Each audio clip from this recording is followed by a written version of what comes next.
But first, we last saw her when we waved her off to celebrate her 50th birthday, but after 2 weeks of sizzling sun and saucy shenanigans, she's back! Yeah. Did you have a good time?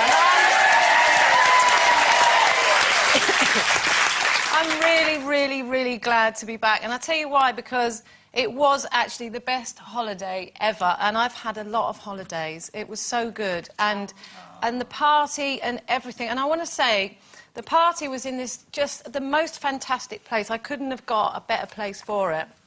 And I want to say a big thank you to Patrick, who found it for me, because I haven't actually said that publicly yet. I was going to say it at the party, but he wasn't there. And, you know, just being there in Bangkok with all my friends there, all my, you know, really great friends coming all that way for me, I cried. Oh. I cried. I was very emotional about it all. Can I just say something? She looked so beautiful on her night. She did. Look, what can you say? That's a pretty good picture from a distance. Oh. But, you know, when I saw all my friends and how they'd made so much effort, and I did... Oh, look, there's my family as well. My family were there. That's my brother Mark, my niece Emma, and my sister Kim. Oh. And they had such a great time. And I did get emotional because, there's me and Mark. And the cake, and they got me a cake. Oh, it was just so beautiful, but it was emotional because, you know, just... There we are. There's me and my friend Sherry. What stage in the proceedings was that? Quite early on? Very early on, yeah. That was when we were standing up. Yeah. That was just after I cried, I think. But seeing everybody making so much effort, and everybody looked so gorgeous, didn't they? Sherry looked gorgeous. She had a beautiful red dress on. And everyone, you know, with hair and makeup and everything. And the only person who didn't really was me, because I was so stressed. Oh, for goodness and sake. You know, I looked my hair on the day looked like Wurzel Gummidge. Absolutely, it did, because I looked at myself at a few pictures that people had taken, and I thought, oh, I better go and tidy myself up. Was it everything that you dreamed it would be? Because I saw you just before you left, and you were a wee bit stressed about it all. You'd put such importance on it. It's a stressful thing, organising all those people to go all that way to celebrate a party. I have to just say, the place, this is without sounding really silly, was really spiritual, wasn't it? Yeah, it had a real feel about it, and we all felt very emotional. Yeah. But then when she cried, that was it, we all had to cry.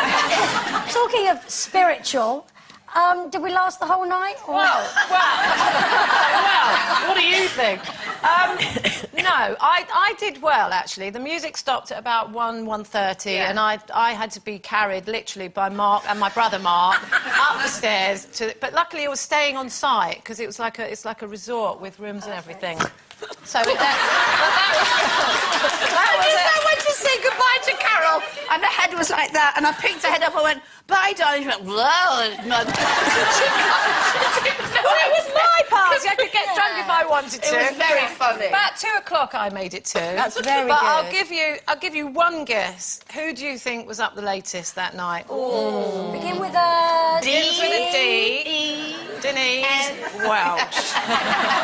And you know it. Well, there were about 4 or 5 people who were up till about 7:30. 7:30 in the morning. Yeah. Is it nice to be back, around them? Is it nice to be back in Blighty? It's really good to be back. For the first time ever, I was on holiday, and I said to my friends Stephen, Simon and Mark on the last day, I did say to them, I said, you know what, I've never said this before, but I'm really glad this holiday's over.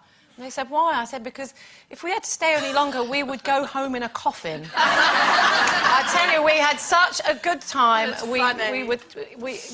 We did drink a lot. It's lovely to have you back. Yes, it's great to be back. And you're looking lovely. Now, the phrase, you look good for your age, Carol McGiffin, is something... You probably had it said to you a lot at your birthday party. Yeah. In an interview with the Easy Living magazine today, Sex and the City star Kim Cattrall has said that while she's proud of how good she looks at 53, she hates being judged by her age, referring to the old adage, she looks good for her age. She says, why can't I just look good? So do you take this as a compliment when you're told that you look good for your age?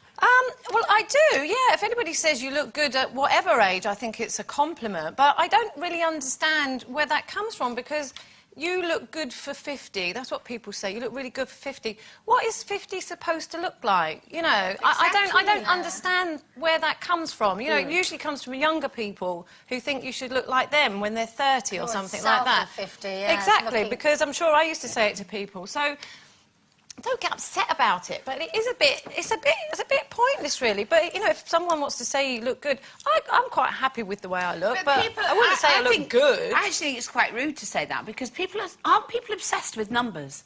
What is it in this country? You go to a police station and say, I've lost my dog. Oh, have you? How old are you? And you go, what's that got to do with my lost dog? It's true though, isn't it? You have to give your age for everything. They do.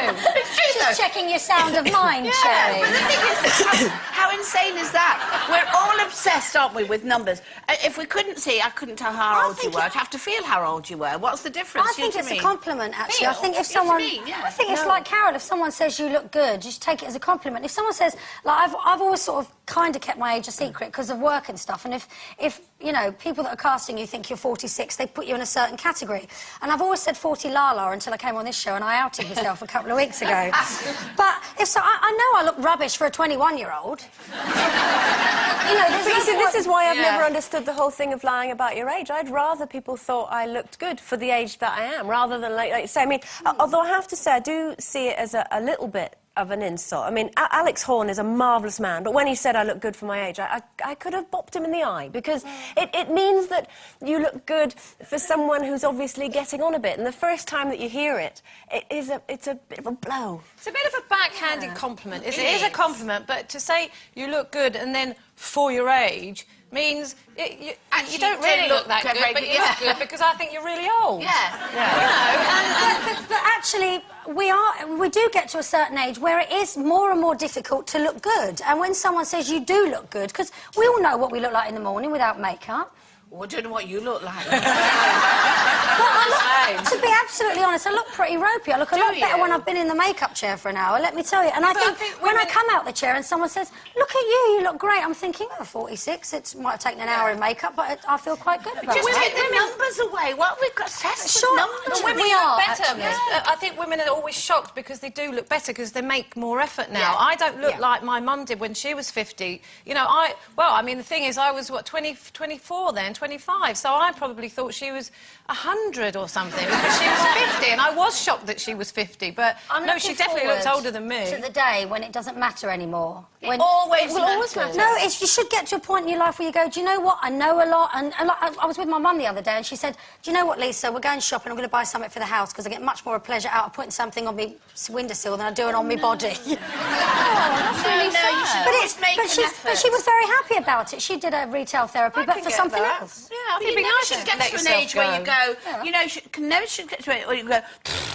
It's not letting Let it all go. It's not letting it go, it's just being happy in your own skin. And to be fair, Sherry, lots of people do that, just not in public. Yeah.